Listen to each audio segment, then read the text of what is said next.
So we're basically done with this section, right? Again, most of the problem of this section is just the taking of the derivatives. It's the 2.5 part, which is why we spent so much time on 2.5, because it's never going to give you up. It's never going to let you go or something. I don't know. Let's start with a definition. An inflection point is just a point on the graph where the function changes concavity. And again, changing concavity, it's concave up when the second derivative is positive, concave down when the second derivative is negative. So changing concavity we can think of as the second derivative changing sign, going from positive to negative or vice versa. Sometimes we call it a point of inflection, POI, POI. I've only had POI once. It did not taste very good. I don't think I like it.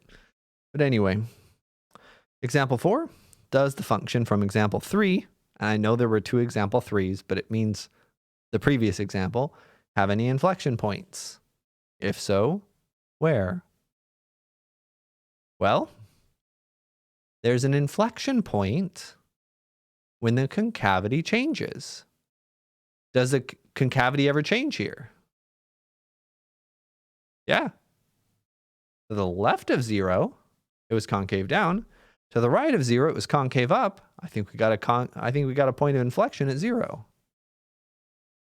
Right? We said concave down when x was less than 0, concave up when x was greater than 0, so it changed concavity at 0.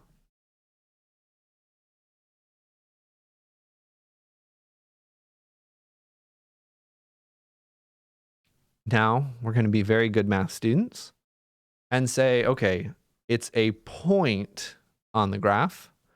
So I'm going to give our answer as a point. The point when x is 0, what's the y value? Now be a little careful, because a lot of times we think of y values as just plugging in the x value. But we could plug in the x value here. We could plug in the x value here. Or we could plug in the x value here. There's lots of places to plug in x values now. Which one is going to give us the y value? Well, remember, the original function gives us the y value. The derivative gives us the slope. Second derivative gives us the concavity. All right. So maybe I'll just keep this, right? F gives the y value. Derivative gives a slope. And the second derivative shows concavity. Could be a nice thing to write down somewhere. Well, maybe in my notes next time. Or you could write it in your notes somewhere. Definitely a good thing. So what's the y value?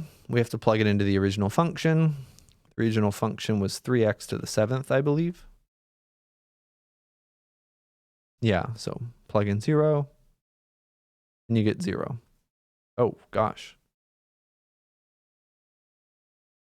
The x-coordinate is 0 as well. So this is our inflection point. I guess technically we should answer with the word yes as well. Make sure to answer the question. Very important skill. I don't always do it myself. So that's how you can do it if you know concavity written out like that. Oh, it was concave up over here, concave down over here. It must have changed at this point. We can do it that way. You can also do it visually from a graph. So where do we have inflection points? Well, to do this, let's just look at concavity. Notice it's concave up over here. Oh, and now it's concave down. And then at E, it kind of bounces. Remember, E, the first derivative is not defined because we have that sharp corner, but it's still concave down. And it's not concave up again until here, right? So all the blue sections, the original sections are blue. All the original blue sections are concave down, and all the ones I've written over in red are concave up. So where are the inflection points? inflection points where the concavity changes. Where does it go from original blue to my new red, or vice versa?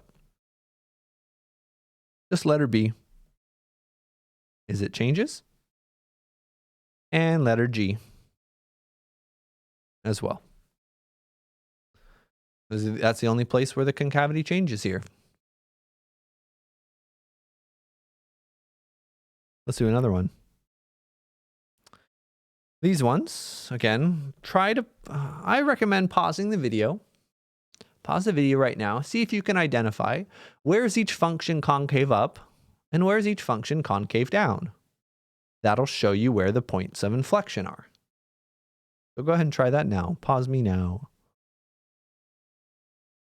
All right, so it's concave up most places. This first one, but it's concave down here, right? You can think of it as a downwards parabola. This section right here is concave down. The rest is opening up. It's concave up. This guy is concave up everywhere. I'm not being consistent with my colors, am I? Wait, no, I was. It's just the graphs are different colors here. So here's concave up everywhere. And over here, it's concave up. Notice it opens up over here. You can think of this as like part of a parabola. And then it's concave down. It opens down on this one. And again, another way to think of opening down is the slopes are getting smaller. Over here, we've got a big positive slope. And eventually we got a small positive slope. The slopes are getting smaller. That's concave down. Over here, right? We got a big positive slope. Smaller positive slope. The slopes are getting smaller. Over here, this is concave up. We've got a big negative slope into a small negative slope. But remember, going from something big and negative to something small and negative, that number's still getting bigger, right? It's still moving to the right on the number line. The size of the number is not getting bigger necessarily, but the number itself is still increasing. So watch out for negative numbers. And then again, it eventually becomes positive and then a really big positive. This one's concave up everywhere. All right, so we have our concavity, and that tells us our points of inflection. We're going to say that we have a point of inflection at 0, 0 here. No point of inflection here. And a point of inflection, again, at 0, 0. And that's how we find inflection points. Inflection points are not going to be super useful, I think, for us, but they're a great way of talking about concavity. And concavity and second derivatives are going to be the really important thing. It leads to something called the second derivative test, which is wonderfully powerful and very cool, which lets us find optimal values, finding maxima and minima. And that's, a huge thing in business applications because, usually for businesses, we don't like to have more costs than we need to. We don't like to have less profit than we can. And so finding those maximas will be useful. And that's where we're going in this class. More practice for you in the next video. I take a look at some homework problems to kind of talk more about these concepts.